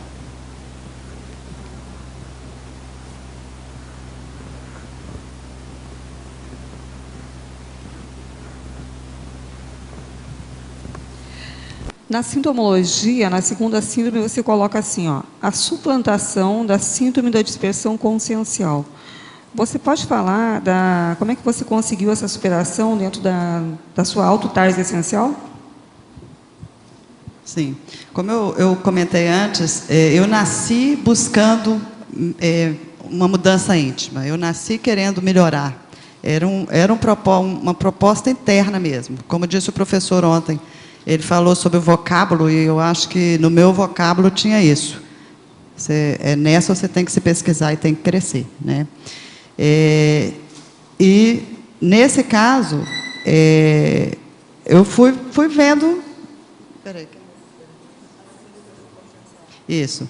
E aí, quando eu entrei para a Conscienciologia, eu percebi que o que faltava não era conhecimento, não era autoconhecimento, não era me entender melhor, não era buscar tanta coisa. O que faltava era uma retilinidade, pegar tudo que eu convergir, todo o aprendizado, toda a experiência, para dar o salto. Então, eu fui fazer uma autopesquisa projeciológica e nela, inclusive, o tema é autossuperação da dispersão consciencial. E, a partir disso, eu consegui achar o fio da meada, né? Para mim, foi assim, achei o que faltava para linkar tudo. Foi isso.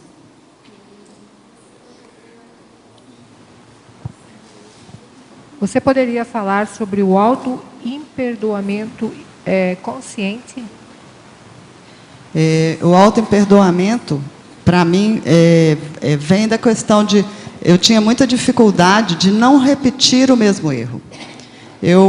Por mais que eu tentasse, já soubesse que eu deveria fazer outra coisa, que aquela forma não estava funcionando, eu ficava batendo cabeça, eu repetia o mesmo erro. Eu ficava... perdoando demais as minhas dificuldades, a minha autocorrupção. Então, esse auto-imperdoamento que eu coloquei aqui é um lembrete para mim, para parar de ser conivente com a autocorrupção, começar a posicionar firmemente. Chega, não vou perdoar mais. É isso. Professora, como é que a gente pode relacionar o mito da Fênix com a autotares essencial? Isso é ótimo, porque... dentro de mim, na minha pensanidade, ainda existia que o sacrifício era necessário, né? Que o sacrifício é que ia me levar ao renascer das cinzas, né? Chegar lá e renascer, sair inteira. Então, eu sempre tive a sensação de ter que me sacrificar e de estar me sacrificando diante das dificuldades, das situações, às vezes até de um casamento ou de situações que eu me colocava. Sempre eu colocava numa situação assim, não, se sacrifica aí que o seu papel é esse, né? Que você vai renascer, vai ressurgir lá na frente. Então eu tinha isso, o mito de renascer da cinza, o mito da Fênix. Foi isso.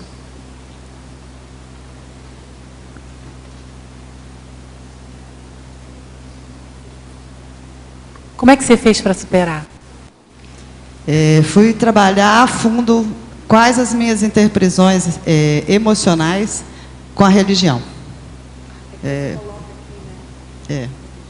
Aí eu fui trabalhar a sacralidade, a santificação, fui estudar tudo isso e ver onde que havia link nas minhas emoções com essas situações e fui fazendo a autorreflexão. Não é mais assim, você não acredita mais nisso, para você como que é, e fui me esclarecendo e tentando, né, criar dentro de mim uma outra memória, né?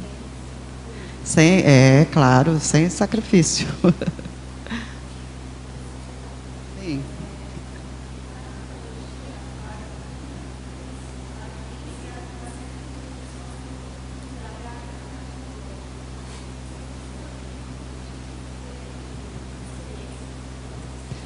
nós já respondemos essa no começo, você não devia estar aí, né, provavelmente, que foi uma retrocognição que eu tive enquanto eu fazia uma técnica que, para mim, era a imobilidade física vídeo, mas como era na frente do espelho e era uma técnica de autoenfrentamento, depois eu descobri que não é essa, né, que é uma junção de alguma coisa que eu ainda não dei o nome. E aí eu ficava ali fazendo a técnica por 3 horas, e em um dado momento eu me vi, eu tive uma retrocognição. Me via em 2 lugares, um ali, em frente ao espelho, e um outro local onde eu tive uma vida lá e houve um incidente, eu morri, e morri tragicamente, e eu fiquei com muita raiva, e fui para o extrafísico, fiz certos conluios, certos acordos lá. Então, essa retrocognição foi trazendo para mim toda a história emocional, que eu não era vítima, que tudo que acontecia tinha um motivo, que estava na hora de eu jogar isso tudo fora, de eu começar de novo, a partir de outra visão, né, que não é mais aquela coisa de depender das pessoas, ou de não gostar das pessoas, ou de torcer a cara. Foi passando tudo que estava linkado com essa memória de raiva que eu tinha no passado, e eu fui sentindo, saindo de dentro de mim, limpando realmente, e depois tive até uma reverberação, até voltar ao normal e alinhar o meu holochakra. Foi isso. Professora, aqui também em mitologia, quando você coloca a demolição dos mitos milenares por meio da racionalidade cosmoética e autovivência teática, independente da opinião pública. Isso, a partir do momento que eu trabalhei a questão da religiosidade, né, do sacrifício, do mito da Fênix, o meu grupo, que não faz o mesmo trajeto que eu, consciencial, se revolta, não aceita isso com muita calma, né, brandamente. Sempre vai te cutucando para provar que a gente não está indo no caminho, né? Então, eu vou usando isso de forma bem racional. Eu falo, a pessoa ainda está ali, eu tenho que respeitar a posição dela, mas para mim é assim, né? A opinião dela é essa, mas isso não interfere no que eu realmente penso, no que eu realmente conquistei como aprendizado, como reflexão, como aprofundamento dos meus estudos. Nós esperamos mais uma série de verbetes da sua parte, isso é ótimo, ok? Vocês vejam se me ajudam aí. Os nossos comerciais, por favor. Obrigada. As pontuações da tertúlia de hoje: 63 assinaturas no livro de presença, 15 perguntas presenciais e 21 perguntas online. Os recados de hoje: Marta, vivências parapsíquicas; Alzira, Consim Cobaia; Nazaré, Acoplamentarium; Inara, Holotecologia e Cosmovisiologia.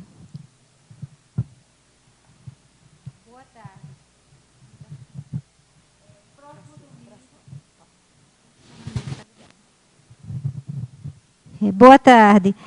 Próximo domingo, dia 9 de junho, será ministrado pela professora Jovilde Montanha o curso Vivências Parapsíquicas na sede da CIP, no Polo Discernimento. Temas que serão abordados: identificação da proexis, atuação como amparador, extrapolações evolutivas, vivências de parafenômenos, paraconexão assistencial, comunicação interdimensional. Mais informações pelo e-mail acip@acip.com ou pelo telefone 45 2102 1421, após as 15 horas. Obrigada. Olá, pessoal, boa tarde. Gostaria de convidá-los para o curso Consim Cobaia Voluntária do Conscienciograma. Este curso vai acontecer no dia 22 de junho, um sábado, e começa às 15 horas até às 20h30 horas. As inscrições podem ser feitas na recepção do CAEC. Obrigada. Boa tarde a todos. O CAEC convida você para o Acoplamentarium, a próxima turma, do dia 14 a 16 de junho. O tema é Parapolítica e os EPICONs são Kátia Aracaki e Marcelo Silva. visto que o laboratório Acoplamentarium é um laboratório tecnicamente preparado para o desenvolvimento parapsíquico e também para a autopesquisa, o CAEC preparou uma série de pacotes com descontos progressivos para a repetição do laboratório, visto que é necessário realizar vários experimentos para obter maior desempenho parapsíquico. Então, repetindo, a data é 14 a 16 de junho. Maiores informações na recepção do CAEC 45 é o DDD 3525-2652. Obrigada. Boa tarde. O CAEC está organizando nos dias 7, 8 e 9, sexta, sábado e domingo próximos, aqui na Cognópolis, mais especificamente no Discernimento, um evento chamado Holotecologia e Cosmovisiologia. É um curso desenvolvido para comemorar a década, ou melhor, a primeira década em que a holoteca está de portas abertas aqui no campus do CAEC, aqui na Cognópolis. O evento foi desenvolvido como uma comemoração, como encontro de voluntários, encontro mental somático de voluntários da Conscienciologia, e nós estamos cobrando, o preço, o custo do evento é um custo especial, a gente está cobrando só o custo mesmo do evento, são R$70, e ainda você leva de presente um dos tratados, o Homo Sapiens Pacíficos ou o Homo Sapiens Reurbanizados. Então, a gente espera todo mundo neste final de semana, lá no Discernimento, para que a gente possa discutir esses temas e para que a gente possa reforçar cada vez mais aí o Holopensene de construção do Megacentro Cultural Holoteca. Aqueles que não puderem estar durante todo o final de semana, na sexta-feira, a partir das 18 horas, o evento é aberto ao público. A noite de sexta, então, é aberta a todos aqueles que estiverem interessados em comemorar conosco. Até lá, obrigada. E o verbete de amanhã é Antibagolismo Emocional, da especialidade Equilibriologia, da professora autora Gláucia Medrado. Agradecemos a todos pela presença e tenham todos uma ótima tarde. Obrigada.